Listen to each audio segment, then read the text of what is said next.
नमस्कार, बहुत स्वागत है आपका।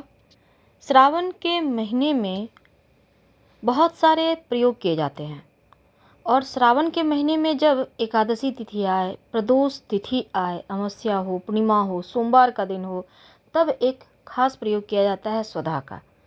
जब आप शिव जी की पूजा करते हैं, जब शिव जी को आप जल अर्पित करते हैं, तब सबसे पहले तो आप शिव जी के जब मंदिर जाइएगा, ये प्रयोग आप मंदिर में करेंगे तो ज़्यादा अच्छा है।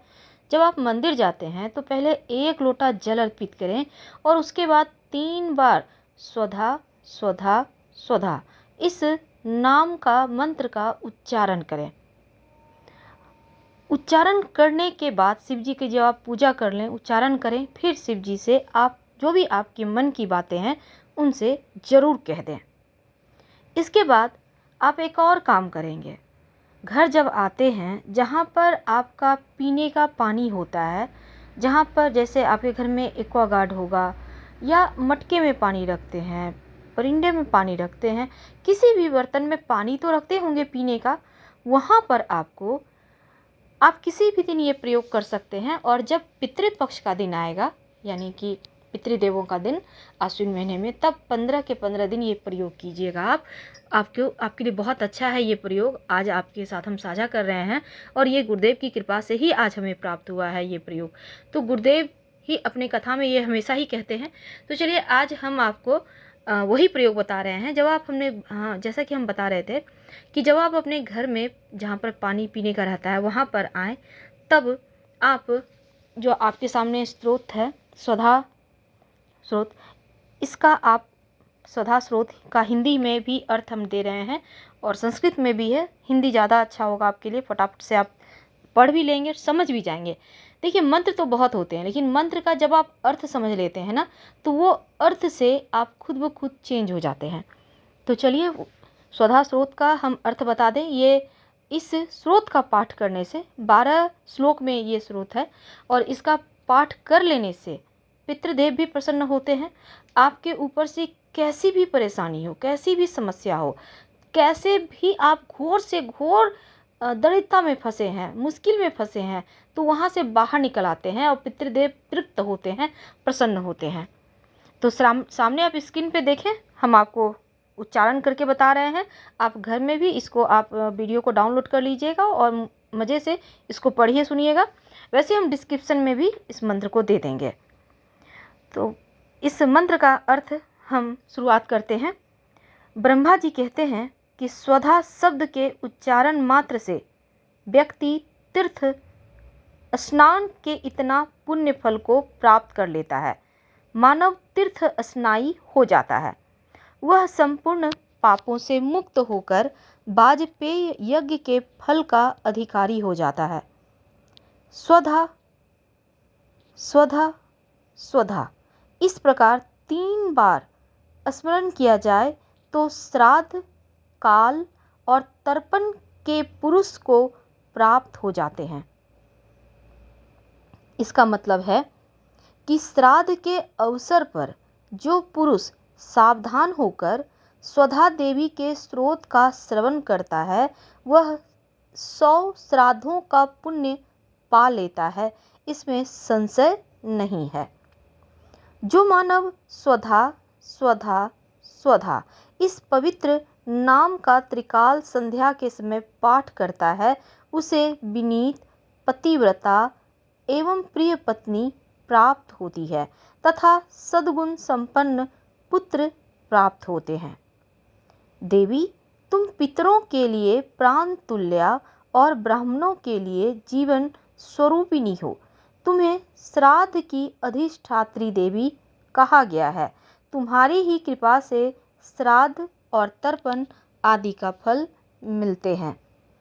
देवी, तुम पितरों की तुष्टि, द्विजातियों की प्रीति और गृहस्थों की अभिवृद्धि के लिए मुझे ब्रह्मा के मन से निकलकर बाहर आ जाओ।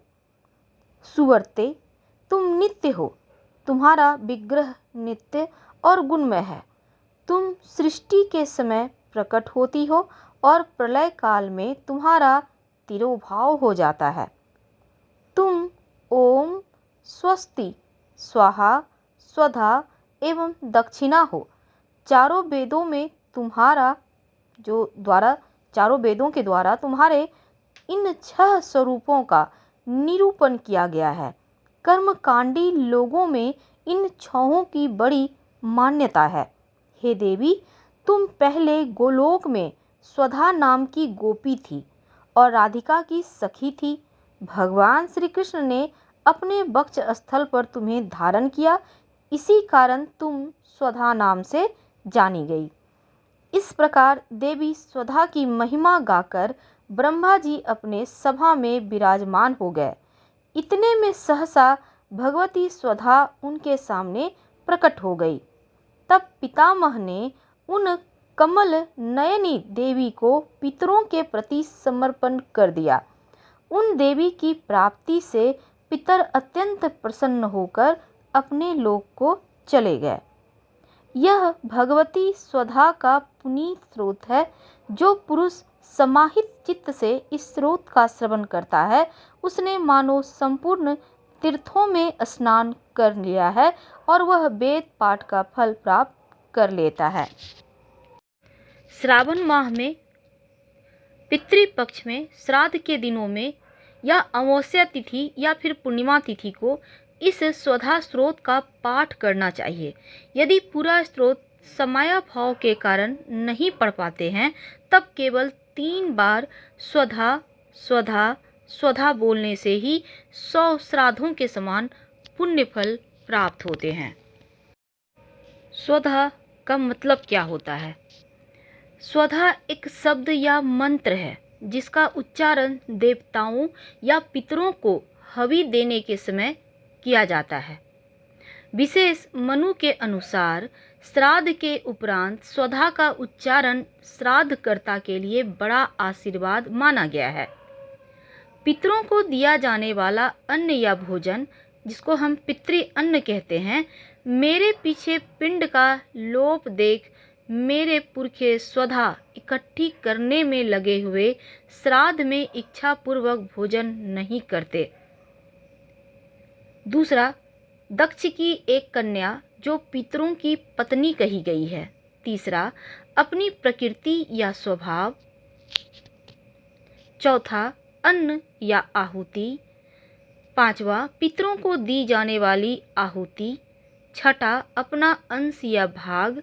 सातवां, श्राद्ध मृतक कर्म।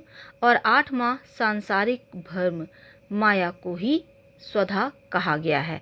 ये स्वधा के 8 मतलब बताए गए हैं। अब स्वधा कौन थी? देखिए, स्वधा पितृगण की पत्नी और प्रजापति दक्ष की कन्या है।